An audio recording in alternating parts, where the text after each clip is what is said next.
Nalaza be sady nahoraka tao zeresera Facebook fa voasambotra i Big MG. Nanaitra ny maro moa izay hoe naheno anarana Big MG izay. Big MG mpanakanto ve sa Big MG iza ilay voasambotra izay?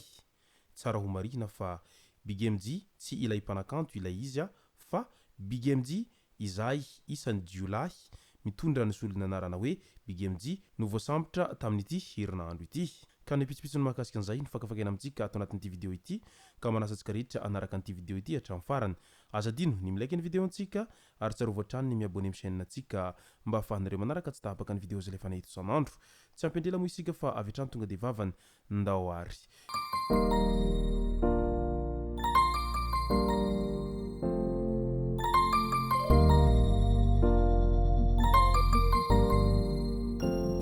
Ny tonga tsy miarahaba hono namantezitra ka dia faly miarahaba isika rehetra mpanaraka tsy tahapaka an'ity vidéo ity ny tenako amin'ity androandroany ity. Arakin'izay efa natsipiko zay dia ny mahakasika ny raharaha fahasamborana an'ilay mpangalatra Big MG no tena imatantesantsika ato anatin'ity vidéo ity. Fa milohan'izay dia ndao aloha resantsika ireto tsara ho fantatra manaraka ireto. Nalaza be tao anatin'ny tambazoratsirasira Facebook fa very vola mitentina valo tapitrisa ariary na 40 millions FMG izay lasan'ireo jiolahy tao amin'ny cash point anankiray tao ambolokandrina tamin'ity herinandro ity. Tratran'ny caméra de surveillance moa ireo jiolahy izay navandoza nangalatra an'izay vola be izay ka niparitaka irany tambazoratsirasira Facebook ary nanao antsoavo ireo tompony vola very fa izay mahafantatra na mahita an'ireo jiolahy ireo mba hampilaza ny mpitandro filaminana na ihany koa hampandre an'ireo izay tompony vola fa omena valosoa ray tapitrisa ariary. Tsy ny andrila kory taorian'izay fa tratra ireo mpangalatra izay nangalatra vola tao anatin'ny cash point ireo. Voasambotry ny polisy miasa ao amin'ny komisarian'ny boriboritany faharoa Ambohijatovo ny 17 Martsa 2024 ny iray tamin'ireo namaky cash point tao ambolokandrina io. Notazomina natao famotorana avy hatrany izy ary mbola nitohy ny fikarohana ireo namany hafa izay mety ho piraitsy-kombakomba amin'ity fandrobanana cash point ity. Tsy ny andriela taorian'izay dia voasambotra ny maraina n'iny omaly ihany koa teny antovo madinika ny iray tamin'ireo andiony jiolahy izay nandroba cash point teny ambolokandrina ireo. Notazomina hatao famotorana avy hatrany ihany koa eny amin'ny bureau polisy ny boriboritany faharoa izy roa lahy efa voasambotra tao anatin'izay fangalarana vola tanatin'ny cash point n'olona izay. Midika izany fa tsy miravoravo tanana ny mitandro filaminana raha vantany vao mahita an'izay trangana halatra sy ny fanaovana ratsy izay fa avy hatrany dia mandray ny andraikiny. Any Morombe indray ny lanja sorabaventy nanoloana ny Brand Jirama ny mponina any an-toerana any. Hidina an-dalambe nitondra sorabaventy teo anoloan'ny Jirama ireo mponina amin'ny distrikan'ny Morombe naneho ny fitarainany noho ny fahatapahan-jiro sy rano ianan'izy ireo any an-toerana any efa mbola maro izay. Mangataka amin'ny fitondram-panjakana izy ireo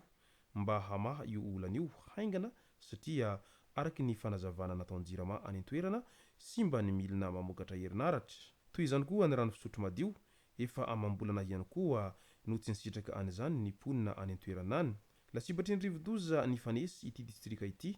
hanika na ny vovon-drano fantsakana aza dia maloto noho n'izay ranobe izay. Any Ambatondrazaka indray nanolotra W ho an'ny sekoly ny député Fidèle Razarapierre. Notoloran'ny député Fidèle Razarapierre W ny sekoly iray tao amin'ny distrikany Ambatondrazaka fa matsimbola avy amin'ny siady no nahafahana nanolotra ireo W ireo. Vola avy amin'ny vahoaka tsy maintsy averina amin'ny vahoaka ny volan'ny siady ka izao izy ireo averina aty amintsika anatanterahana ireo karazana tetikasa ifanarahana amin'ny vahoaka. Io no ampahanteny izay nataon'ny député Fidèle Razarapierre nandritra ny fanolorana ireo W ho an'ny ankizy-mpianatra ireo. Fanjifana vary afarana indray manodidina ny 107 tonna eo ny vary nafarana sy navoaka hoanina tao an-toerana tamin'ny volana janoary lasa teo araky ny taritry ny direction régionale des douanes na DGD. Nisy fiakarana 5,7 faingo 3,7 izany raha hoarina tamin'ny volana janoary 2024 satria vary nafarana 509 tonna no navoaka hoanina tamin'io fotoana io. Any Befingotra Andapa indray mpitandro ny filaminana iray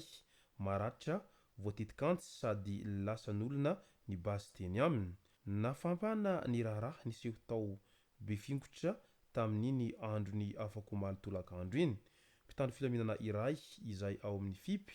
miaraka amin'ireo tompon'andraikitra avy ao amin'ny MNP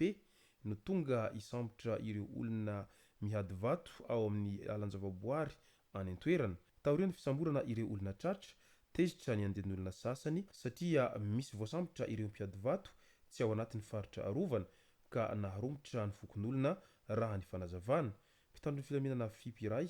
no tratra natezeram-bahoaka ka naratra mafy voatetikantsy hatramin'ny lohany sy ny tanany izay efa manaraka fitsaboana amin'izao fotoana izao voadaroka ihany koa ireo izay voasambotra nandritra ny fisafoana ary anisan'izany ny sefokotany ao an-toerana avy any an-tanimbolony lasan'ireo andian'olona ny basy teo ampelantanan'ireo mpitandro filaminana maratra io ka mbola efa mitadiavana hatramin'izao ndao amin'izay ho resahantsika ny raharaha izay mahakasika ny fisamborana any BGMJ misy vondrona taxi moto ato amin'ity tambazotra ity ka misisika any ireo olon-dratsy manao ny asa ratsiny famandrihana olona amin'izay asa ratsin'izy ireo izay taxi moto no fandrihan'ny lehilahy mitondra ny solona anarana hoe BGMJ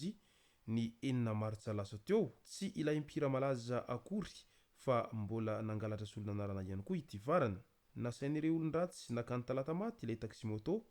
ary efa nandrasany tamin'ny basy sy ny matraky nandritra izany ny moto sy nisy CD sy finday tsy nisy hafa tamin'izany koa ny nanjony lehilahy hafa monina ao Morondava Andehiroka izay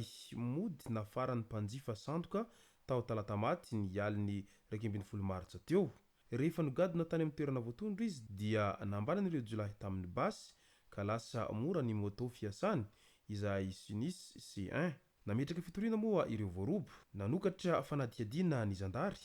ka tratra i BGMJ izay BGMJ sandoka niaraka tamin'ny lehilahy mpiasa amina orinasa manao ireny fiambinana ireny mbola tratra tany amin'izy ireo moto ankoatra ireo fitaovam-piadiana nampiasain'izy ireo nitohy ny fikarohana ka noraisin fotsiny tamin'iny andro ny afako maleriva iny ihany koa ny mpitandro ny filaminana iray